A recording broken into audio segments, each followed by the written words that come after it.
فانذر وربك فكبر وثيابك فطهر والرجز فاهجر ولا تمنن تستكثر ولربك فاصبر. وقال الله تعالى في شان حبيبه مخبرا وآمرا إن الله وملائكته يصلون على النبي يا أيها الذين آمنوا صلوا عليه وسلموا تسليما. الصلاة والسلام عليك سيدي يا رسول الله وعلى آلك وأصحابك سيدي يا حبيب الله. الصلاة والسلام عليك سيدي يا إمام الأنبياء والمرسلين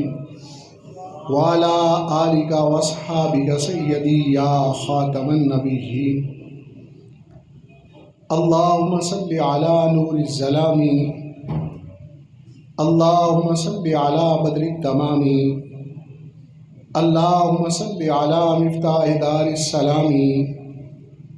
اللهم صل على شفیع جمیع الانام. بعد از حمد بدرگاہ مجیب الدعوات خالق کائنات جل وعلا و درود بحضور سرور کائنات فخر موجودات نور مجسم شفیع معظم رحمت دو عالم حضرت احمد مجتبیٰ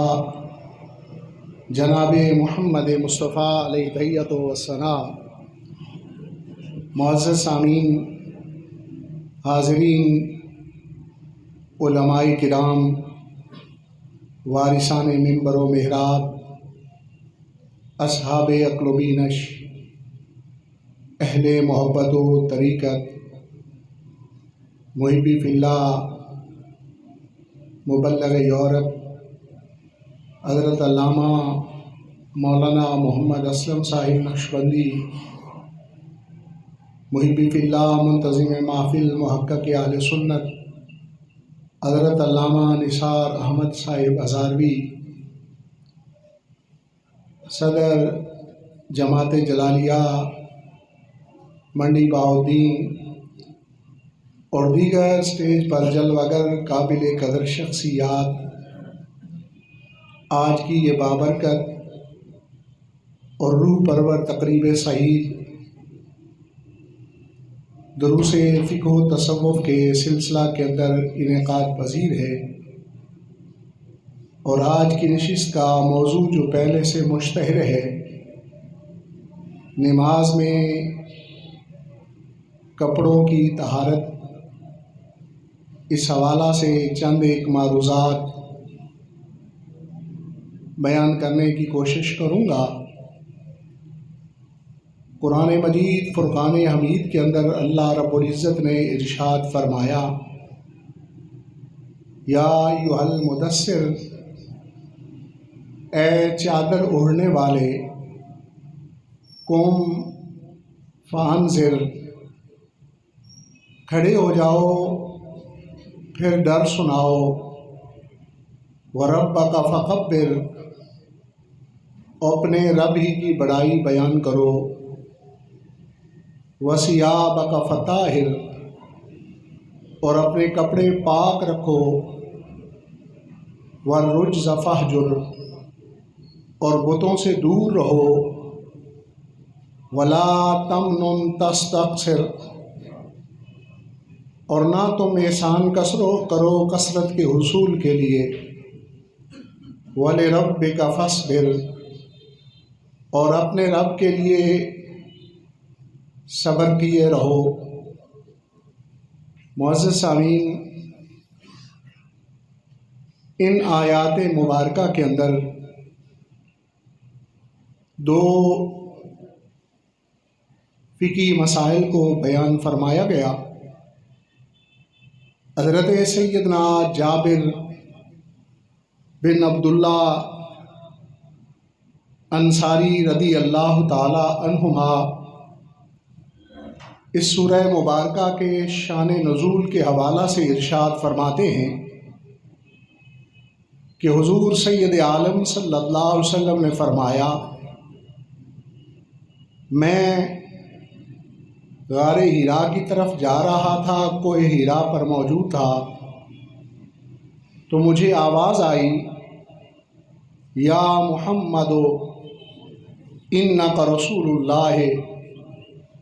میں نے اپنے دائیں بائیں دیکھا، کچھ نہ پایا، اوپر دیکھا تو ایک شخص آسمان و زمین کے درمیان ایک کرسی بچھی ہوئی تھی جس پر وہ شخصیت موجود تھی ندا دینے والی، تو مجھ پر رعب طاری ہو گیا اور میں گھر واپس لوٹ آیا۔ حضرت سیدہ خدیجہ الکبریٰ رضی اللہ تعالیٰ عنہا میری اس کیفیت کو دیکھ کر تشریف لائیں تو میں نے انہیں حکم فرمایا کہ مجھ پر چادر اوڑھ دیجیے۔ اسی غور و فکر میں اور اسی حزن کے اندر میں اس وقت لیٹا ہوا تھا تو میرے پاس حضرت سیدنا جبریل امین آئے اور انہوں نے ارشاد فرمایا، یا ایھا المدثر قم فانذر وربک فکبر وثیابک فطہر والرجز فاہجر ولا تمنن تستکثر ولربک فاصبر۔ تو اس سورہ مبارکہ کی ان مبارک آیات کا نزول اور نزول کے اعتبار سے بھی یہ دوسری وحی مبارک بنتی ہے۔ پہلی غار ہرا کے اندر سورہ اقرا کی آیات کا نزول اور پھر دوسری وحی سورہ مدثر کی ان آیات مبارک کا نزول ہے، اور اس میں صاحب تفسیرات احمدیہ حضرت ملا جیون رحمہ اللہ ارشاد فرماتے ہیں کہ دو شرعی احکامات اس سے ثابت ہو رہے ہیں۔ ایک تو ربک فکبر، یعنی نماز کی شرائط کے اندر تکبیر تحریمہ ہے، اور تکبیر تحریمہ کہنے کا حکم یعنی اللہ اکبر کا وہ اس آیت مبارکہ سے ثابت ہے۔ اور دوسرا، نماز میں اپنے کپڑوں کی پاکیزگی اور طہارت کے حوالہ سے وثیابک فطہر، نبی پاک صلی اللہ علیہ وسلم کو حکم ارشاد فرمایا گیا کہ اپنے کپڑوں کو پاک رکھو۔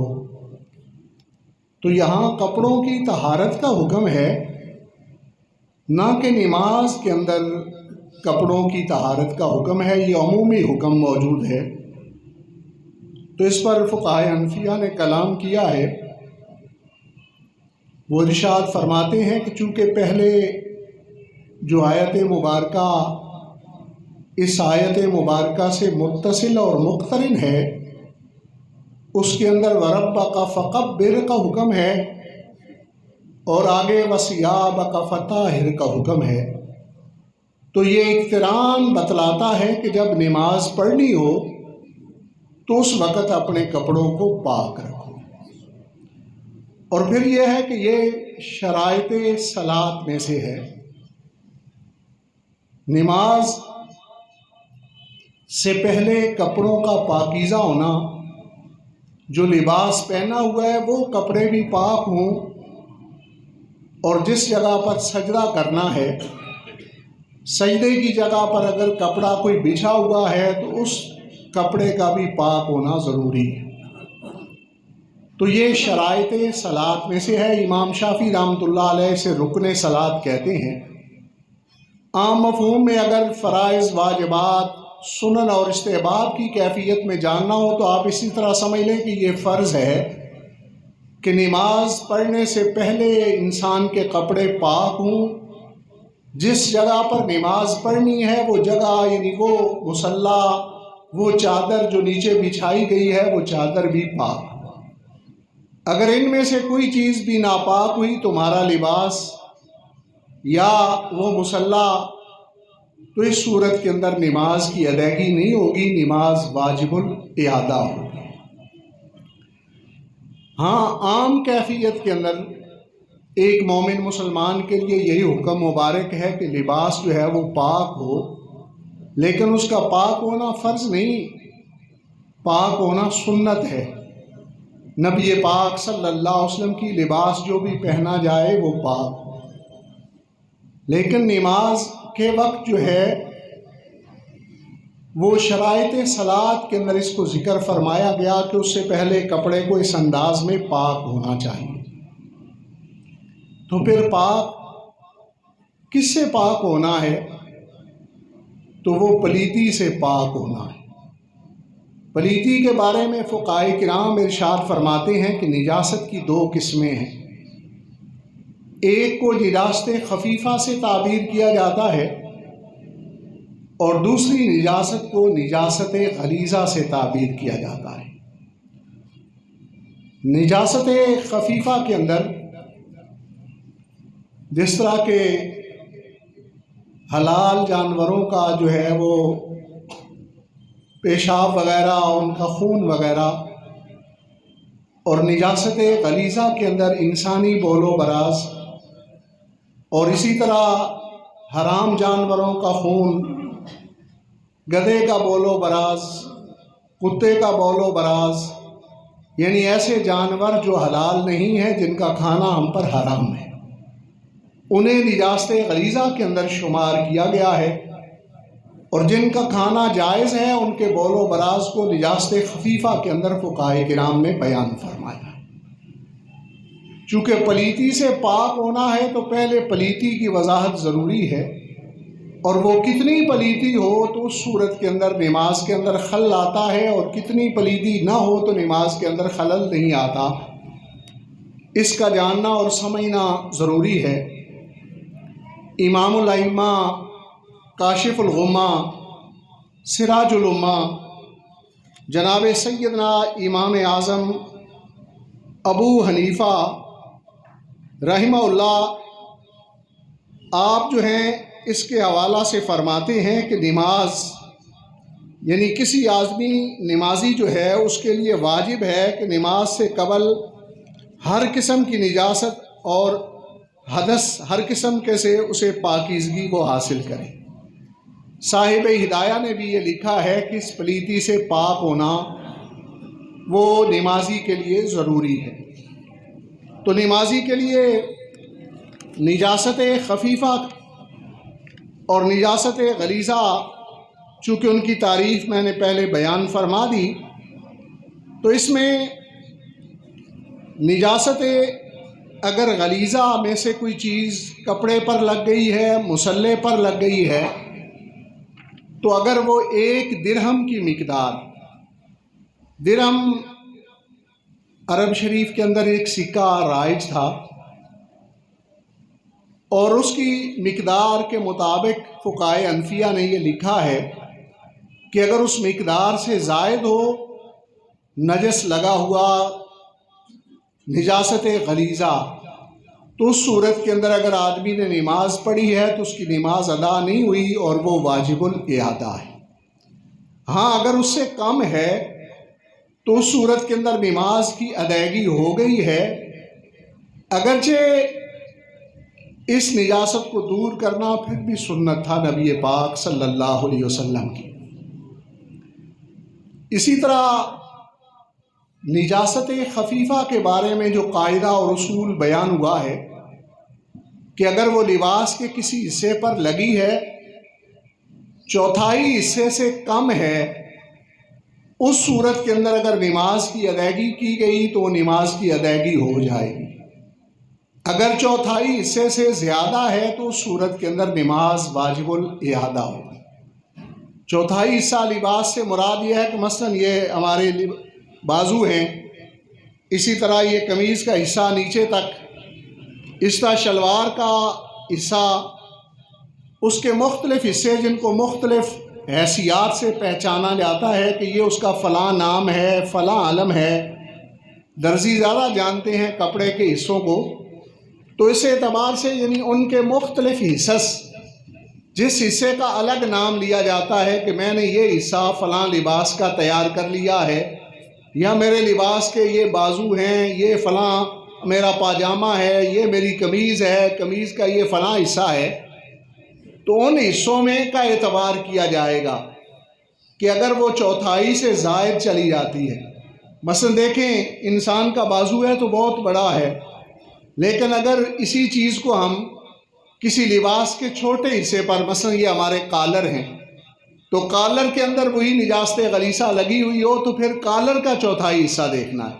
یہ نہیں کہ ساری قمیض کا چوتھائی حصہ دیکھیں۔ یہ تھوڑا سا غور سے سمجھنے والا معاملہ ہے۔ تو اس اعتبار سے یعنی لباس کے جتنے مختلف حصے موجود ہیں، ان مختلف حصوں کے اندر چوتھائی کا اعتبار کیا جائے گا کہ اگر چوتھائی سے زائد ہے وہ نجاست خفیفہ، نماز پڑھی گئی تو نماز واجب الاعادہ ہے۔ اگر چوتھائی سے کم ہے، نماز پڑھی گئی تو صورت میں نماز کی ادائیگی ہو گئی ہے، اگرچہ یہ خلاف سنت ہوئی ہے۔ تو یہ اصول اور قاعدہ لباس کی پاکیزگی کے حوالہ سے بیان فرمایا گیا کہ اس قدر جو ہے وہ پاکیزگی کا خیال رکھنا چاہیے۔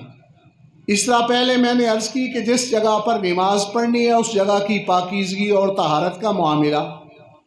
تو اس میں ہو سکتا ہے کہ مصلی کے کسی حصے پر غلاظت لگی ہو،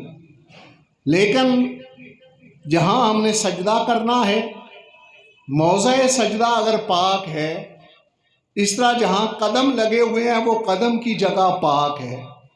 اور نماز ہم نے پڑھ لی تو اس صورت کے اندر ہماری نماز ہو جائے۔ لیکن موضع سجدہ سے مراد صرف پیشانی کی جگہ رکھنے کی نہیں،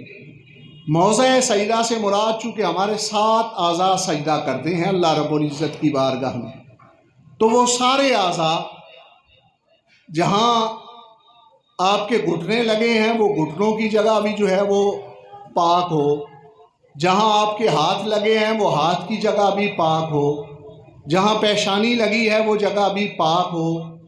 اور جہاں ناک لگی ہے وہ ناک والی جگہ بھی پاک۔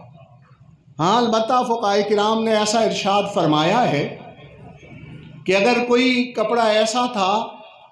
کہ جس میں سجدے کی جگہ یعنی پیشانی جہاں تم نے رکھی وہ پیشانی کی جگہ پاک ہے، لیکن جہاں ناک رکھا گیا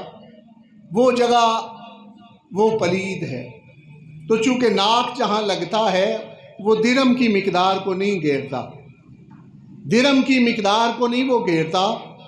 تو اس لیے فرماتے ہیں کہ ناک کے لگنے کی جگہ اگر ناپاک بھی تھی تو اس صورت میں اندر بھی نماز کی ادائیگی ہو گئی۔ چونکہ درہم آپ کے لیے پہچاننا مشکل ہوگا کہ وہ کتنا بڑا سکہ ہوتا ہے۔ درہم اس طرح سمجھ لیں کہ پہلے ہمارے ہاں جو سکے دھات کے چلتے تھے اس میں ایک 10 آنے کا سکہ ہوتا تھا، تو 10 آنے کا جو سکہ ہے تقریباً اس کے برابر جو ہے وہ درہم کی مقدار ہوتی ہے، چوڑائی، طول اور عرض کے اعتبار سے، اگرچہ درہم جو ہے وزن کے اعتبار سے اس آنے سے زیادہ بھاری ہوتا تھا 10 آنے سے، تو 10 آنے کے سکے کے برابر آپ درہم کی مقدار کو تصور کر لیں، اور اس سے اگر زائد ہے تو اس صورت کے اندر نماز کی ادائیگی نہیں ہوئی، اور اگر اس سے کم ہے تو اس صورت کے اندر نماز کی ادائیگی ہو گئی ہے۔ تو یہ اس اعتبار سے قاعدہ ہے کہ لباس کے اندر بھی کوئی ایسا حصہ جہاں نجاست غلیظہ کا معاملہ ہے وہ 10 درہم کا ہے، اور جو نجاست خفیفہ کا معاملہ ہے وہ چوتھائی کا ہے، یعنی چوتھائی کی مقدار کو گھیرے گی، اس سے زائد ہوگی تو پھر نماز واجب الاعادہ ہوگی، اور اگر اس سے کم ہے تو اس صورت کے اندر پھر نماز واجب الاعادہ نہیں ہے۔ اسی لیے طرح کسی آدمی کا ایک پاؤں ہے اور اس پاؤں کے نیچے نجاست غلیظہ موجود ہے، اور اس آدمی نے نماز کی ادائیگی کر لی، اگرچہ باقی سارا مصلی پاک ہے اور صاف ہے، چونکہ درہم سے زائد مقدار کے اندر نجاست غلیظہ پاؤں کے نیچے آ سکتی ہے، اس لیے فقہائے کرام فرماتے ہیں کہ ایسی پلیتی کی صورت کے اندر بھی نماز جو ہے وہ واجب الاعادہ ہے۔ اس لیے کپڑوں کا پاک رکھنا اور جو مصلی کے طور پر کپڑا بچھایا جائے وہ مصلی بھی پوری طرح پاک ہو، اس کی احتیاط رکھنا وہ انتہائی ضروری ہے، اور اس کی صفائی کا خیال رکھنا انتہائی ضروری ہے، اس لیے کہ نماز کی شرائط میں سے طہارت شمار کی گئی، اور جب شرط نہیں پائی جاتی فقہائے کرام فرماتے ہیں اذا فات الشرط فات المشروط، کہ جب شرط نہ پائی جائے تو مشروط بھی نہیں پایا جاتا۔ یعنی اگر کوئی پاکیزگی میں معاملہ رہ گیا تو اس صورت کے اندر ہماری نماز نہیں ہوگی، وہ واجب الاعادہ ہے، اسے کا لوٹانا لازم ہے۔ اگر وہ وقت گزر گیا تو پھر اس کے بعد اس کی قضا کرنا وہ ہم پر لازم ہے۔ اس لیے صفائی کا انتہائی خیال رکھا جائے۔ ہاں، پاک کرتے ہوئے اگر نجاست کپڑے پر لگی ہوئی ہے، آپ نے اس نجاست کو دھویا 3 مرتبہ، وہ شرط کی، یعنی 1 مرتبہ دھویا اور نچوڑا، پھر دھویا اور اسے نچوڑا، پھر دھویا اور اس کا نچوڑا، اگرچہ اس کے کوئی نشان باقی اس پر رہ جائیں کپڑے پر، یعنی کوئی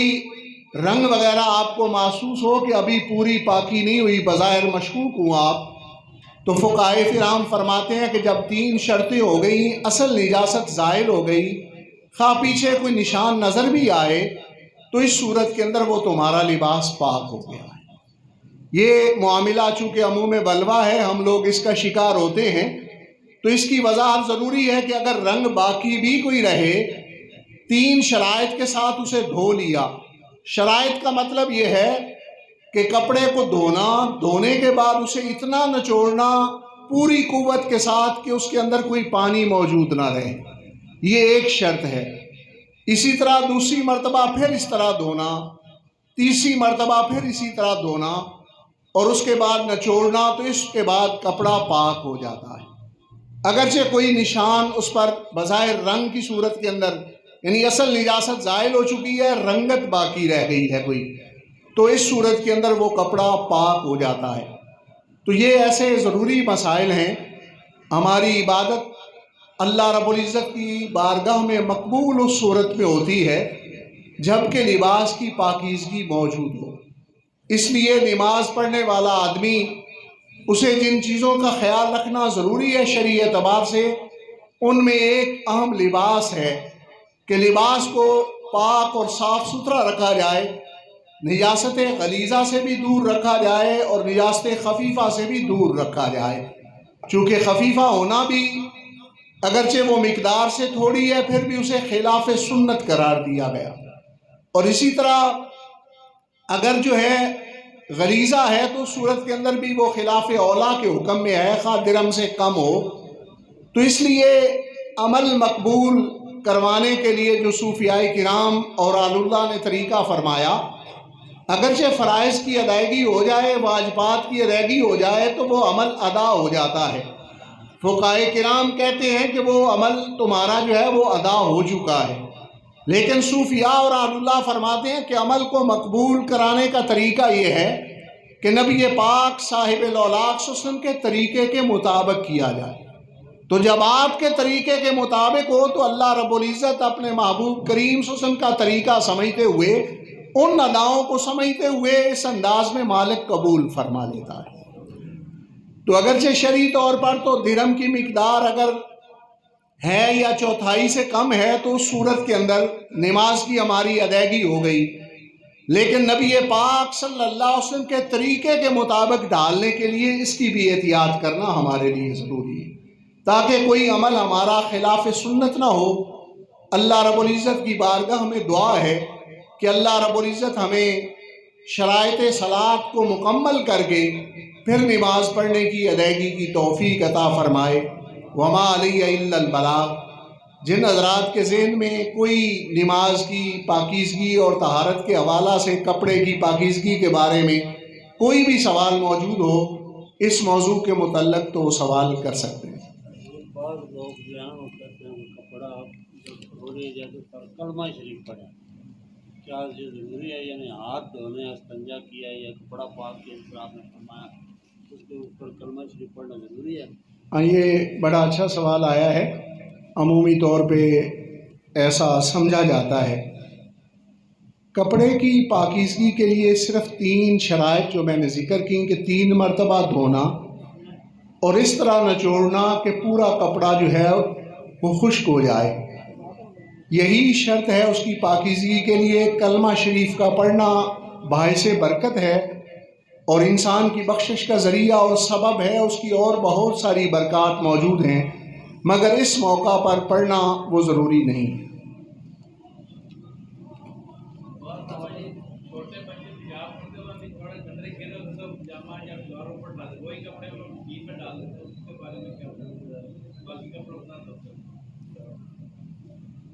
دیکھیں، پہلی تو بات یہ ہے کہ اپنے گھروں کے اندر خواتین خانہ کو یا اگر ملازمہ ہے کپڑے دھونے والی تو اسے اس بات کا پابند کیا جائے۔ کسی وقت کپڑے کی پاکیزگی کا پتہ ہوتا ہے انسان کو اور کسی وقت اس کی پلیتی اور پاکیزگی کا علم بھی نہیں ہوتا، تو ایسی صورت کے اندر جب کپڑا دھلنے کے لیے گھر میں جانا ہے تو گھر کے اندر ملازمہ ہے یا اہلیہ ہے، بیٹی ہے، ماں ہے، بہن ہے، جس نے بھی دھونے ہیں انہیں اس بات کی تاکید کی جائے کہ جو بھی کپڑا دھویا جائے اسے 3 مرتبہ شرط کر لیا جائے۔ اس سے یہ فائدہ ہوگا کہ کبھی بھی اگر کوئی ایسا معاملہ تمہارے علم میں ہے یا علم میں نہیں ہے تو کپڑے آپ کو جب بھی میسر آئیں گے وہ پاک میسر آئیں گے، اور یہ ہماری ان بہن بیٹیوں اور ماؤں کا ہم پر احسان بھی ہوگا کہ اگر وہ دھلائی کرتے ہوئے صرف اس قدر احتیاط کر لیں تو وہ ہمیں ظاہر کپڑا وہ دے رہی ہیں جو نماز پڑھنے کے قابل ہے اور پاکیزہ ہے۔ یہ ان کی مہربانی ہے، دھونا تھا لیکن دھونے میں بھی انہوں نے یہ مہربانی کر دی کہ اسے پاک کر کے دیا۔ دوسری بات یہ ہے کہ جب بھی کپڑے گھر میں دھوئے جائیں تو یہ خواتین کو احتیاط کی جائے کہ چھوٹے بچے جو نابالغ ہیں جنہیں پاکی اور پلیتی کا ایک تو چھوٹی عمر ہے نا جس میں احساس بھی نہیں ہوتا، ایک اس سے قدرے بڑی عمر ہے لیکن اس میں بھی ظاہر ہے بچوں کو اس کا اندازہ نہیں ہوتا، وہ نماز نہیں پڑھتے ہوتے، 7 سال سے کم کی عمر ہوتی ہے، تو ایسی صورت کے اندر اتنی عمر کے بچوں کے کپڑے بڑے آدمیوں کے کپڑوں کے ساتھ نہ دھوئے جائیں۔ یہ بھی ایک احتیاط رکھی جائے گھر کے اندر کہ جب وہ کپڑے ڈالے جائیں تو اس وقت جو بالغ مرد ہیں، بالغ عورتیں ہیں، ان کے کپڑے نہ اس کے اندر دھوئے جائیں۔ اس سے بھی یہ فائدہ ہو جائے گا کہ کبھی پلیتی سے ہم بچ جائیں گے۔ اور تیسرا یہ ہے کہ اگر کہیں نجاست لگی ہوئی ہے، ایک نجاست ہوتی ہے مری اور ایک ہوتی ہے غیر مری۔ مری سے مراد یہ ہے کہ لگی ہوئی نجاست نظر آ رہی ہے، غیر مری جس طرح چھوٹے بچوں کا جو ہے یہ پیشاب یہ نظر نہیں آتا چونکہ اس کی خاص رنگت بھی نہیں ہوتی، عمر میں چھوٹے ہوتے ہیں، سفید رنگت ہوتی ہے، تو اسے نجاست غیر مریہ میں شمار کیا جاتا ہے، اور اس کی پاکیزگی کے لیے بھی جو ہے یہ شرط ہے کہ 3 مرتبہ اس کپڑے کو شرط کیا جائے، خواہ نظر آ رہا ہے خواہ نظر نہیں آ رہا، احساس ہو رہا ہے پلیتی کے لگنے کا یا نہیں، گیلا ہے یا گیلا نہیں، خشک ہو چکا ہے، پھر بھی اسے 3 مرتبہ شرط کیا جائے، اس سے وہ پاک ہو جائے گا، اور یقیناً ہم اپنے خالق و مالک کی بارگاہ میں حاضر ہونے کے لیے وہ لباس جو ضروری ہے وہ لباس ہمیں مہیا ہو جائے۔ کپڑے میں پلیتی ہے، جرم سے زیادہ ہے تو غریزہ ہے، تو نماز بندے نے پڑھ لیا ہے، علم نہیں ہے بندے کو، نماز کا ٹائم تو گزر گیا، بعد میں پتہ چلا، ہم وہ نماز کی قضا کریں، پہلے ذکر ہو چکا ہے، اگرچہ چلو سوال کی صورت میں آیا اور واضح ہو جاتی ہے بات، اس سے اور فائدہ ہو جاتا ہے سننے والوں کو۔